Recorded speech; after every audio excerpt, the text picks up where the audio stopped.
Selamat pagi, siang, sore, dan malam. Perkenalkan, nama saya Herlambang Wiswando Pasaribu dengan nomor induk mahasiswa 23400500164. Kali ini saya ingin membuat video untuk mengumpulkan tugas dengan mata kuliah profesi dan etika tanggung jawab dengan dosen pengampu Ibu Dina Kapitupulu. Baik, materi yang akan saya bawakan mengenai avokat dalam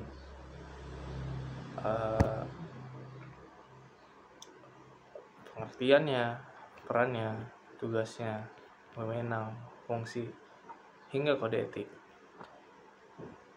Baik, saya akan menjelaskan dengan pengertian avokat. Avokat sendiri adalah salah satu profesi hukum yang memiliki peran sangat penting dalam sistem peradilan. Berdasarkan pasal 1 ayat 1 Undang-Undang Nomor 18 Tahun 2003 tentang avokat, avokat adalah orang yang berprofesi memberikan jasa hukum baik di dalam maupun di luar pengadilan yang memenuhi persyaratan berdasarkan ketentuan undang-undang. Secara umum, avokat sering disebut sebagai pengacara atau penasihat hukum. Namun, setelah lahirnya UU Avokat, istilah diseragamkan menjadi advokat. Profesi ini menjadi kedudukan yang setara dengan penegak hukum lainnya, seperti hakim, jaksa, dan polisi. Hal ini menegaskan bahwa avokat bukan hanya pembela klien, tetapi juga penegak keadilan. Baik, dasar hukum profesi avokat sendiri itu diatur dalam Undang-Undang Nomor 18 Tahun 2003 tentang avokat. Jadi dalam undang-undang itu mengatur tentang pengertian, kewajiban, hak, hingga kode etik avokat. Kemudian ada Kitab Undang-Undang Hukum Acara Pidana atau KUHAP. Dalam KUHAP sendiri itu mengatur hak-hak tersangka atau terdakwa untuk didampingi oleh penasihat hukum. Antaranya ada peraturan organisasi avokat yang mana mengatur pelaksanaan profesi avokat melalui organisasi profesi seperti Pradia atau Ikadin. Lalu ada syarat sendiri menjadi avokat. Untuk menjadi seorang avokat di Indonesia, seorang harus memenuhi beberapa persyarat yang telah ditetapkan oleh Undang-Undang Avokat. Pertama, ada kualifikasi akademik. Jadi pada kualifikasi akademik ini, memiliki gelar sarjana S1 diharuskan dari perguruan tinggi yang terakreditasi. Lalu kedua, ada pendidikan khusus profesi avokat atau PKPA. Dalam PKPA ini mengikuti pelatihan khusus yang diselenggarakan oleh organisasi avokat. Lalu ada magang. Jadi untuk menjadi avokat diperlukan magang selama 2 tahun di kantor avokat. Selanjutnya ada ujian profesi avokat. Lulus ujian profesi avokat yang diselenggarakan oleh organisasi profesi. Jadi untuk lulus di avokat itu harus ada ujiannya. Yang terakhir itu ada pengangkatan dan sumpah. Setelah lulus ujian dan magang, calon avokat harus diangkat oleh organisasi avokat dan mengucapkan sumpah di hadapan pengadilan tinggi. Baik, selanjutnya ada tugas dalam wewenang avokat. Avokat memiliki tugas utama untuk memberikan jasa hukum kepada masyarakat. Berikut adalah tugas dan wewenangannya. Yang pertama ada memberi bantuan hukum. Avokat bertugas memberikan bantuan hukum kepada klien yang membutuhkan pendampingan dalam berbagai kasus hukum, baik pidana, perdata, tata usaha negara maupun kasus-kasus lainnya. Yang kedua ada mendampingi tersangka atau terdakwa. Dalam perkara pidana, avokat berperan mendampingi tersangka atau terdakwa sejak tahap penyidikan hingga persidangan. Hal ini bertujuan memastikan hak-hak klien terlindungi selama proses hukum berlangsung. Lalu yang ketiga, ada mewakili klien. Avokat dapat mewakili klien dalam berbagai tindakan seperti membuat surat gugatan atau jawaban gugatan, menghadiri persidangan, serta melakukan negosiasi atau mediasi dengan pihak lainnya. Lalu yang keempat, ada memberikan nasihat hukum. Selain mendampingi klien dan proses pengadilan, avokat juga memberikan konsultasi atau nasihat hukum terkait berbagai masalah yang dihadapi klien. Yang kelima, itu ada melakukan pembelaan.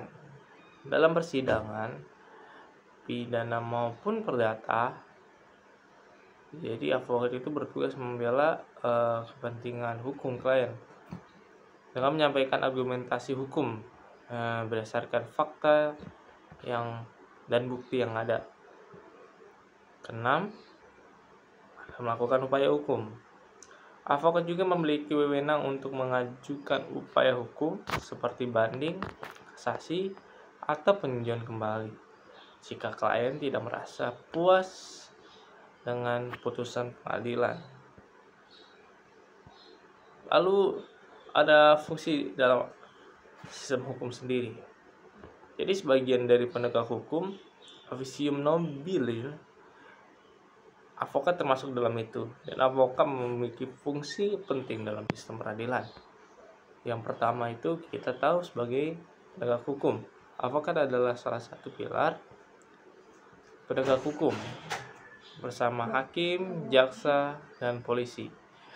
Mereka membantu memastikan proses peradilan berjalan dengan adil dan sesuai dengan aturan hukum. Lalu kedua ada sebagai pembela hak asasi manusia. Avokat berperan melindungi hak individu dari pelanggaran atau kesewenangan pihak lain, termasuk aparat hukum. Lalu ketiga, sebagai pemberi bantuan hukum secara cuma-cuma atau pro bono. Sesuai dengan pasal 2 Undang-Undang Avokat, seorang avokat wajib memberikan bantuan hukum secara gratis kepada masyarakat tidak mampu sebagai bentuk tanggung jawab sosial pada profesinya. Sedikit mengupas dengan pro bono. Pro bono sendiri berasal dari kata bahasa Latin yang berarti untuk kebaikan publik. Merupakan swalayanan bantuan hukum yang diberikan secara cuma-cuma oleh avokat kepada masyarakat yang membutuhkan, terutama mereka tidak mampu. Di Indonesia, pro bono menjadi penting karena banyak masyarakat yang kesulitan mengakses keadilan. Hal ini diatur dalam Undang-Undang Nomor 18 Tahun 2003 tentang avokat, yang mewajibkan avokat untuk memberi bantuan hukum tanpa biaya kepada pencari keadilan yang kurang mampu. Pentingnya pro bono terletak pada kemampuannya untuk menjembatani kesenjangan akses keadilan baik individu dan kelompok, terutama dalam kalangan miskin dan terpinggirkan, tidak memiliki sumber daya untuk mendapatkan bantuan hukum. Dengan adanya layanan pro bono, avokat dapat membantu mereka dalam menghadapi masalah hukum, mulai dari konsultasi hingga pendampingan dalam proses peradilan. Ini tidak hanya memberikan dukungan hukum, tetapi juga meningkatkan kesadaran akan hak-hak mereka. Selain manfaat bagi masyarakat, pro bono juga memberikan keuntungan bagi para avokat itu sendiri. Melalui praktik ini, avokat dapat mengasah keterampilan hukum mereka mendapat pengalaman yang berharga di luar rutinitas pekerjaan sehari-hari. Keterlibatan dalam kasus-kasus pro bono seringkali membawa kepuasan pribadi dan profesional, serta meningkatkan reputasi mereka di mata publik. Avokat yang aktif dalam kegiatan ini seringkali dihargai dan diakui atas kontribusinya mereka kepada masyarakat. Pro bono juga berfungsi sebagai sarana untuk meningkatkan citra firma hukum. Dengan terlibatnya dalam kegiatan sosial dan memberikan bantuan kepada mereka yang membutuhkan, firma hukum dapat menunjukkan komitmen mereka terhadap tanggung jawab sosial. Hal ini dapat menarik klien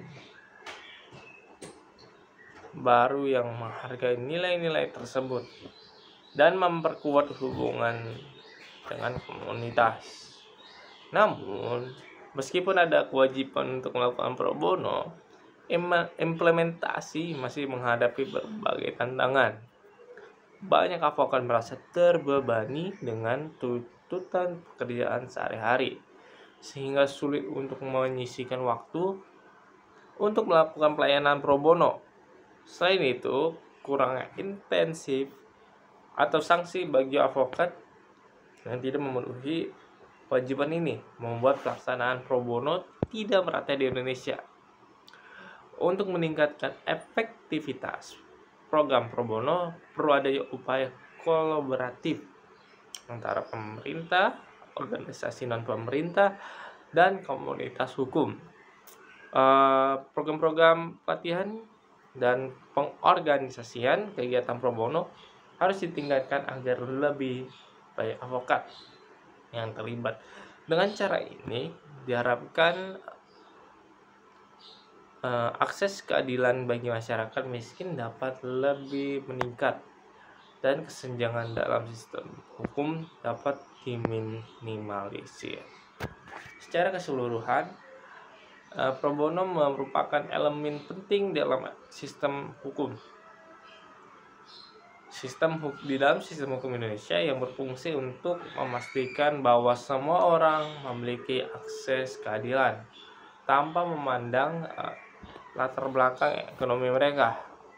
Dengan dukungan yang tepat dan berbagai pihak, pro bono dapat menjadi alat yang efektif dalam mewujudkan keadilan sosial dan memperkuat posisi dalam masyarakat. Kembali ke topik awal, selanjutnya ada dalam penegakan hukum sebagai mediator atau negosiator.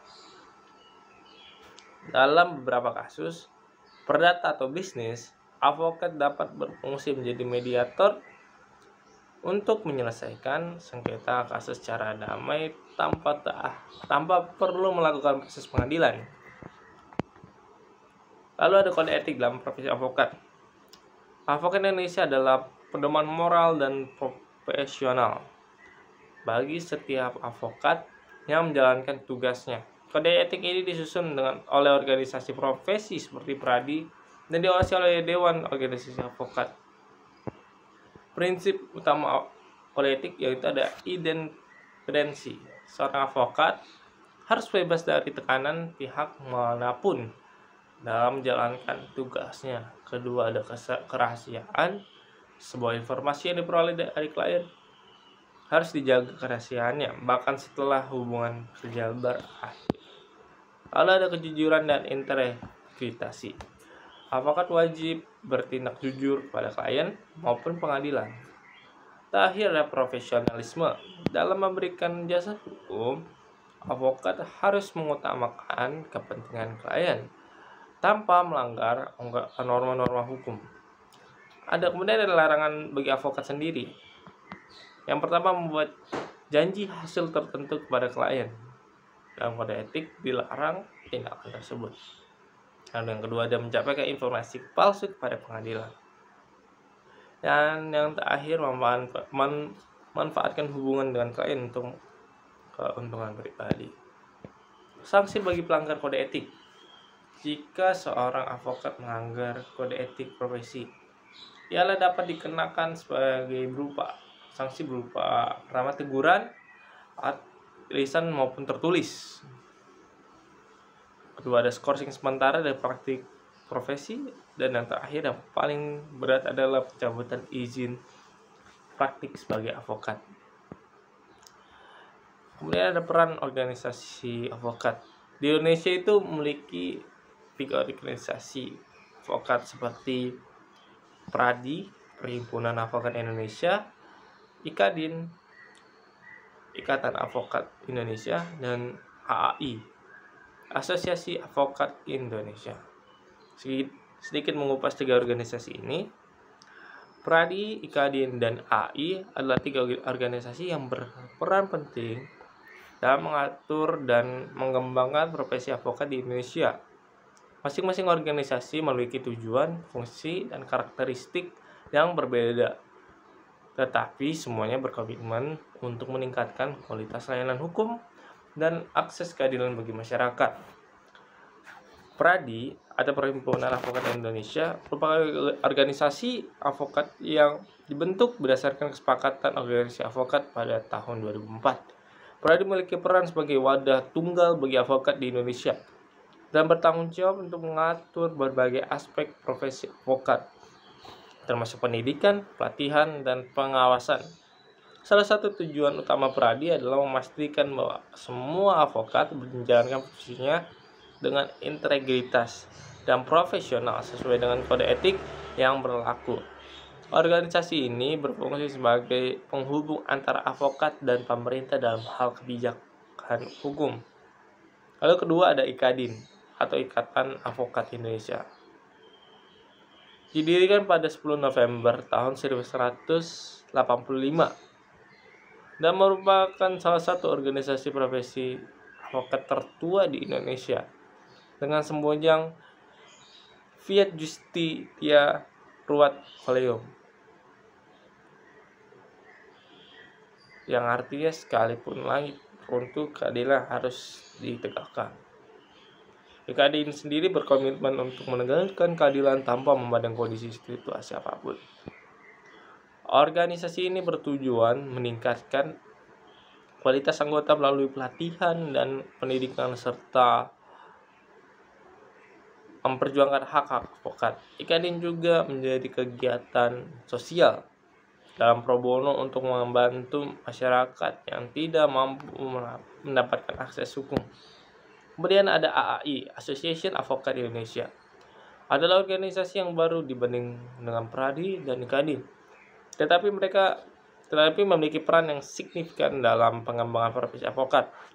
AAI fokus pada pemberdayaan anggotanya melalui pelatihan dan seminar, serta memperjuangkan hak avokat di tingkat nasional. Organisasi ini juga berupaya menjalin kerjasama dengan lembaga-lembaga lainnya untuk meningkatkan kapasitas avokat dalam memberikan layanan hukum yang berkualitas. Ketiga organisasi ini saling melengkapi dalam upaya memperkuat profesi avokat di Indonesia, meskipun masing-masing memiliki fokus yang berbeda. Mereka bekerjasama dalam berbagai isu terkait kebijakan hukum dan perlindungan hak-hak avokat. Misalnya mereka sering kolaborasi dalam menyusun regulasi baru yang berkaitan dengan profesi avokat atau dalam kegiatan sosialisasi yang mengatur masyarakat. Secara keseluruhan, PRADI, IKADIN, dan AAI memainkan peran krusial dalam membangun sistem hukum yang adil dan transparan di Indonesia. Melalui upaya mereka diharapkan terciptakan lingkungan hukum yang lebih baik di setiap individu memiliki akses sama keadilan yang tanpa latar belakang. Ada tantangan profesi avokat sendiri di Indonesia. Meskipun memiliki peran penting dalam sistem peradilan, avokat juga menghadapi berbagai tantangan. Pertama, kurangnya kesadaran masyarakat akan pentingnya bantuan hukum. Kedua, masalah integritas sebagai kecil oknum avokat mencoreng citra profesi. Dan ketiga, persaingan ketat antara avokat dalam mendapatkan klien. Dan terakhir ada tantangan teknologi seperti penggunaan kecerdasan buatan dalam konsultasi hukum online. Kesimpulan, profesi avokat itu merupakan salah satu elemen penting dalam sistem peradilan di Indonesia sebagai penjaga keadilan dan pembelaan hak manusia dalam menjalankan tugasnya. Seorang avokat wajib mematuhi kode etik profesi agar menjaga kehormatan officium nobile serta memberikan manfaat bagi masyarakat. Sekian penjelasan dari saya. Terima kasih.